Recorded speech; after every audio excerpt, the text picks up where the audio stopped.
केंद्र सरकार कोर्ट में आके अरविंद केजरीवाल जी की इंसुलिन की जो अपील थी उसका विरोध कर रही थी।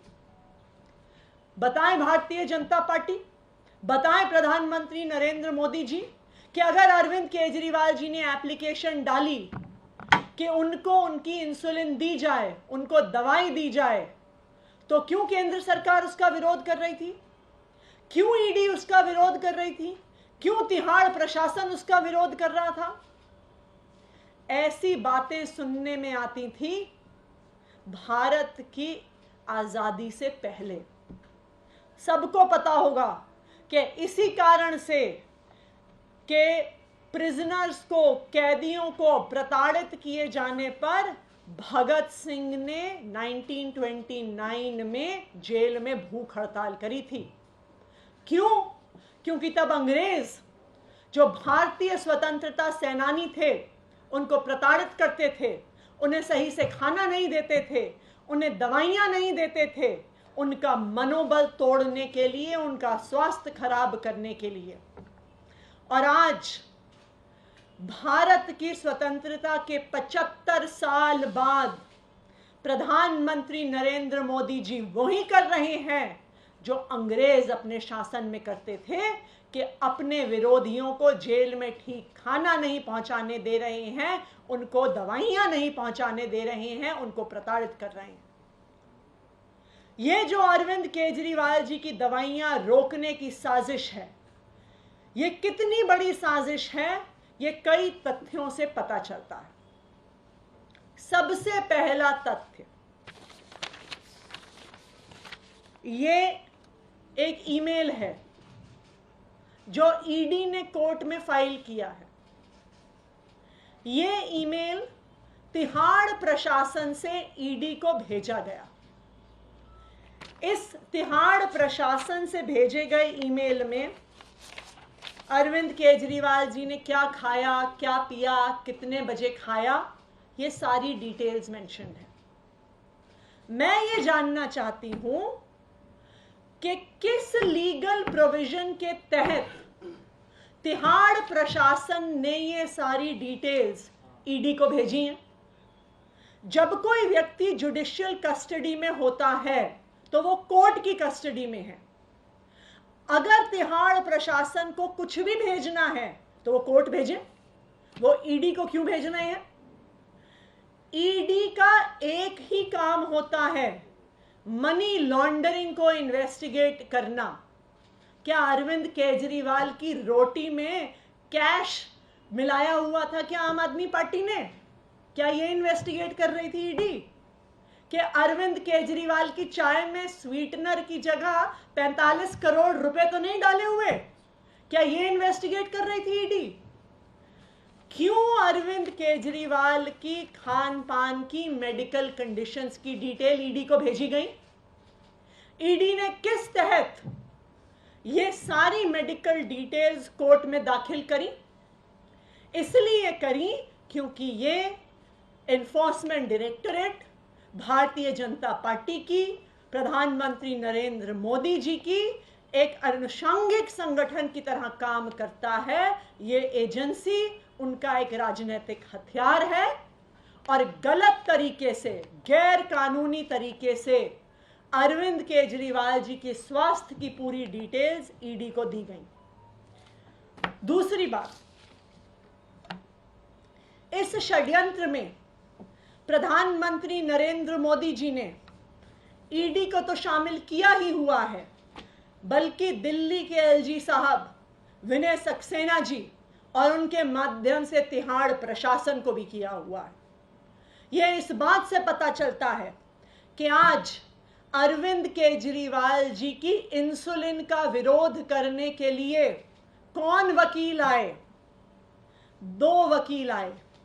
एक का नाम है श्री योगेंद्र हांडू, दूसरे का नाम है सुश्री बानी दीक्षित जी।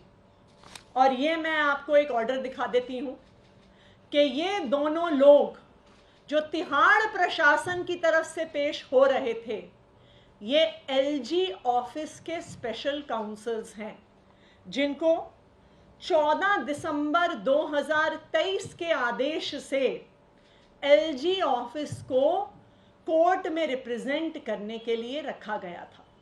इसका क्या मतलब हुआ? इसका मतलब कि एलजी साहब के खास वकील, जो एलजी साहब को उनके व्यक्तिगत मामलों में भी, उनके सरकारी मामलों में भी न्यायालय में उनका प्रतिनिधित्व करते हैं, उन वकीलों को एलजी साहब ने भेजा अरविंद केजरीवाल जी की दवाई का विरोध करने के लिए, अरविंद केजरीवाल जी की इंसुलिन का विरोध करने के लिए। तो जो सारे तथ्य हैं ये साफ साफ दिखाते हैं कि अरविंद केजरीवाल जी की इंसुलिन रोकने की, अरविंद केजरीवाल जी की दवाई रोकने की एक बहुत बड़ी साजिश चल रही है। प्रधानमंत्री नरेंद्र मोदी जी और केंद्र सरकार द्वारा चल रही है, और उसी तरह चल रही है जिस तरह अंग्रेज स्वतंत्रता सेनानियों को जेल में कैद करने के बाद प्रताड़ित करते थे, परेशान करते थे, खाना नहीं देते थे, दवाई नहीं देते थे। आज वही साजिश प्रधानमंत्री नरेंद्र मोदी जी अरविंद केजरीवाल जी के साथ कर रहे हैं। मैम, इसी से जुड़ा एक सवाल है। अनुराग ठाकुर से सवाल पूछा गया टीवी भारत से बात करते हुए, तो उन्होंने एक पोएम रिसाइट की। इसमें कहा, Johnny Johnny yes papa, eating sugar no papa, are you sure yes papa, open your mouth ha ha हा। कैसे लेंगे इसको? देखिए, भारतीय जनता पार्टी किस हद तक गिर सकती है ये हमेशा मुझे अचंभित करता है। अरविंद केजरीवाल दिल्ली के मुख्यमंत्री हैं। अरविंद केजरीवाल जी को दिल्ली के लोगों ने वोट दे के चुना है 3 बार। अरविंद केजरीवाल जी 30 साल से सीवियर डायबिटीज के मरीज हैं। अरविंद केजरीवाल अपनी स्वास्थ्य की हर मुश्किल के बावजूद दिल्ली की जनता के लिए 24 घंटे काम करते हैं।